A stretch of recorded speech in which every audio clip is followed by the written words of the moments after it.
The Marine Corps' martial arts program is the official hand-to-hand combat training system of the United States Marine Corps. Today is going to serve as an introduction and a beginning discussion on the Marine Corps' martial arts program, or MCMAP for short. We're going to look at what the program is and the scenarios in which it can be used. Then we'll look at the training regimen, including which arts are implemented and also how the ranking systems work. And then maybe we'll get some feedback on how some of the Marines that have been through the program feel about it. So for those unfamiliar with this, the first question might be, what is MCMAP? MCMAP is the official hand-to-hand combat training system of the United States Marine Corps. It consists of a mixture of many different martial arts and focuses on close-range combat with single or multiple attackers in a variety of environments. Marines are taught to employ a wide range of techniques based on unarmed combat, as well as edged weapons and weapons of opportunity. Now, a weapon of opportunity can be anything from a bladed weapon or a tool, a piece of furniture, a helmet, literally anything a Marine can get their hands on and be able to use to defend themselves in a life-or-death scenario. This has led the Marine Corps to embrace the motto, one mind, any weapon. In this frame of mind, they consider every Marine a rifleman and always armed, even when they find themselves without a weapon. It was created and put into place by the Marine Corps in 2002, and it acts as a revolutionary step in the development of martial arts skills for Marines and replaces all other close combat-related systems. Prior to MCMAP, the method of combat training was line, or linear infighting neural override engagement, but that's a topic for another video. Now, the manuals for this program are readily available, and any Google search will quickly bring you some results. During my research, I did come across a few different versions of manuals. So today, when I refer to the manual, I'll be referring to the newest version, which was dated September 2019. Not only are all enlisted Marines required to go through the program, many are often encouraged to become instructors or trainers. The Martial Arts Center of Excellence, located in Quantico, Virginia, is the official training center for all MCMAP instructors. So Marines that show proficiency in training are encouraged to become leaders and share their insight, ethics, awareness, and inspiration with other Marines that learn from them. Now, some might ask why the Marines, or quite frankly, any member of our armed services, are required to learn a hand-to-hand combat system in the world in which warfare is dominated by firepower and technology. Modern warfare has come a long way from the marching armies clashing with swords and shields in the battlefield, so why the emphasis with the martial arts? Well, to put it as bluntly and honestly as possible,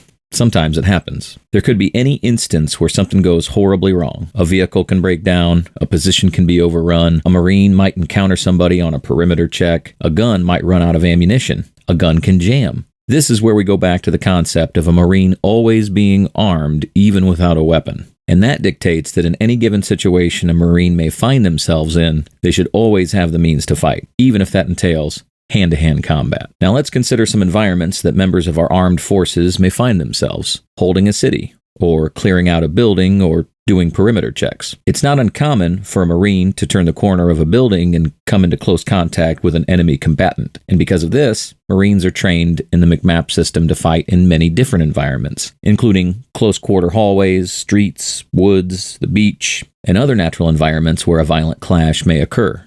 Now, there's a phrase I encountered a lot while researching this, and that phrase was ethical warrior. Included in MCMAP are both lethal and non-lethal techniques. Marines are taught to use judgment and awareness and realize that sometimes a situation may not require lethal force. It could be a matter of submitting a person of interest and placing them under arrest, or having to subdue a non-combatant, or any other situation in which a Marine may decide that lethal force isn't necessary. Enlisted Marines are encouraged to mesh together any previous martial arts training that they might have, much like an MMA gym would take pieces and be a melting pot of multiple arts. They try to make the best combination of striking, kicking, takedowns, throwing, grappling, and weapons defense. According to one of the manuals, MCMAP-approved civilian arts are grappling or throwing arts such as, but not limited to, judo, jiu-jitsu, sambo, hapkido, and aikido. Striking arts are, but not limited to, karate, taekwondo, kickboxing, muay thai, kung fu, and capoeira. Weapon arts are, but not limited to, kabuto, eskrima, kali, kendo, and leido. And much like you would find in an MMA gym or UFC fighters, you'll see the MCMAP utilizes many stripped-down versions of these arts. They'll combine the techniques into quickly delivered maneuvers because while MCMAP may simply resemble outdoor MMA, there's a very important luxury that UFC fighters have the privilege of that Marines or other service members don't have: time. Time ahead of a competition to prepare for an individual opponent. Time to prepare for that specific person's weaknesses. Time in the ring to experiment. Find your pace and rhythm. Look for openings, patience and pacing, or a clock with timeouts. It's not a sporty match. It is literally life and death. If a Marine turns a corner and finds himself face to face with an armed combatant, it has to end like that. They have to end the confrontation in 1 or 2 movements. They can't tie themselves up on the floor with PJJ, and they can't spend the 5 minutes duking it out back and forth. It has to end quickly because there's a good chance that one assailant might not be alone, and the Marine needs to be prepared for multiple attackers.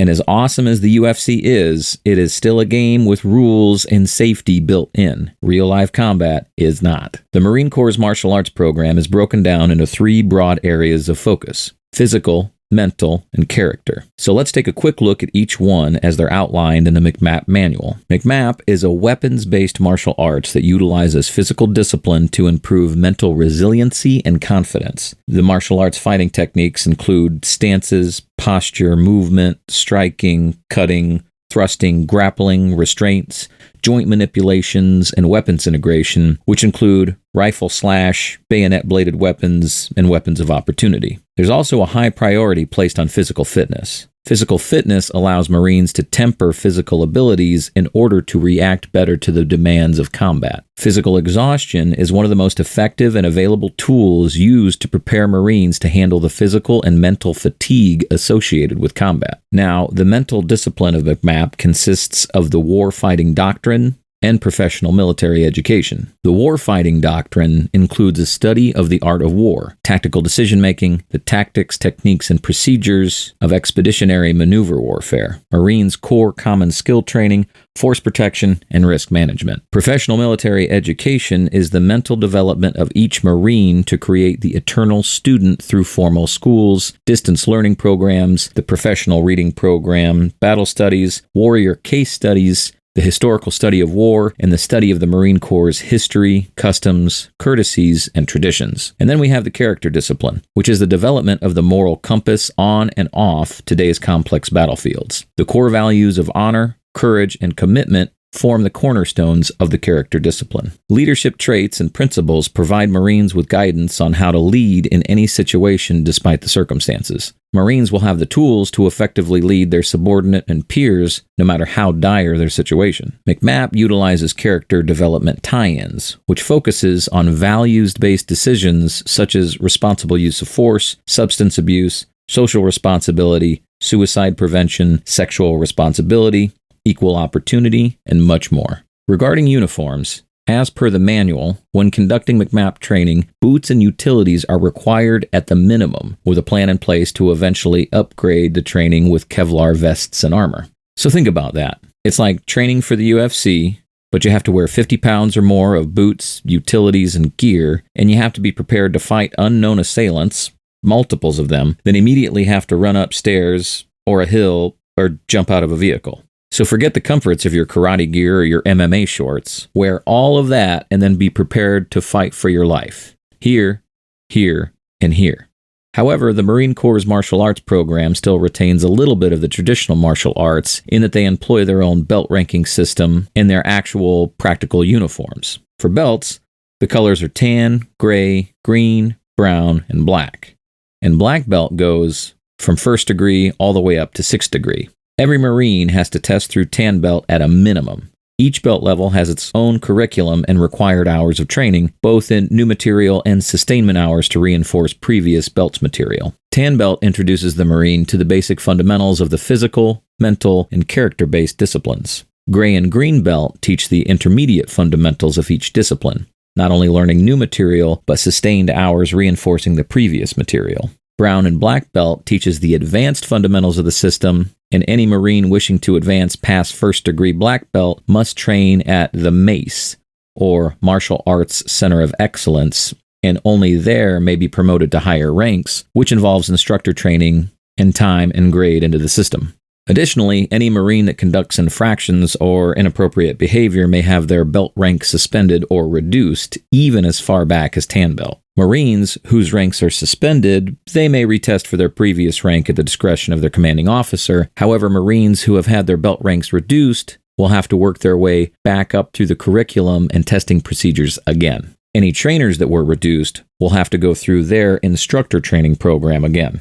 So on paper, the Marine Corps' martial arts program seems like a pretty comprehensive system to learn. It pretty much has all the best of the MMA in terms of learning the effective techniques. There's hardcore fight training and resistance training, but it's all done outside without the rules of a sport against multiple people with weapons and on different terrains. It's pretty hardcore, honestly. So what do the Marines who have been through the program feel about it? To be honest, I was a little disappointed and discouraged to find that some of the feedback wasn't as favorable as I had hoped. And there seems to be somewhat of a mixed opinion and feedback about the system. Now, I've not been through this myself. I can only echo the comments that I came across while researching this episode. Some feel that MCMAP serves more as a checklist for instructors to show progress. Some say that training hours are even cut just to advance the Marine quicker. Other comments said it was a waste of time and served more of a hazing ritual than anything else, and that it was good for learning the basic locks, sweeps, and weapon techniques, but that the rest was a little bit too complicated or impractical to use in the real world.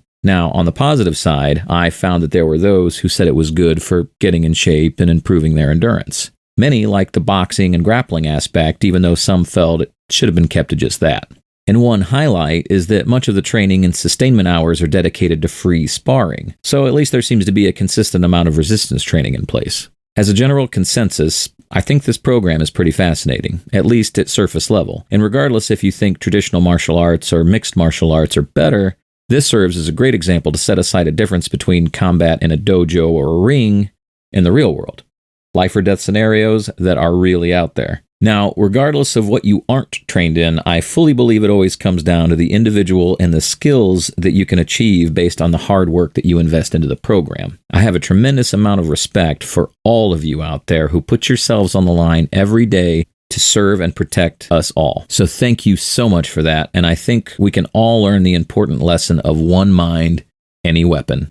So now I invite all of you service members out there who have actually been through the program. Is it an effective way to learn combat, or do you feel there's areas that require a little bit of improvement?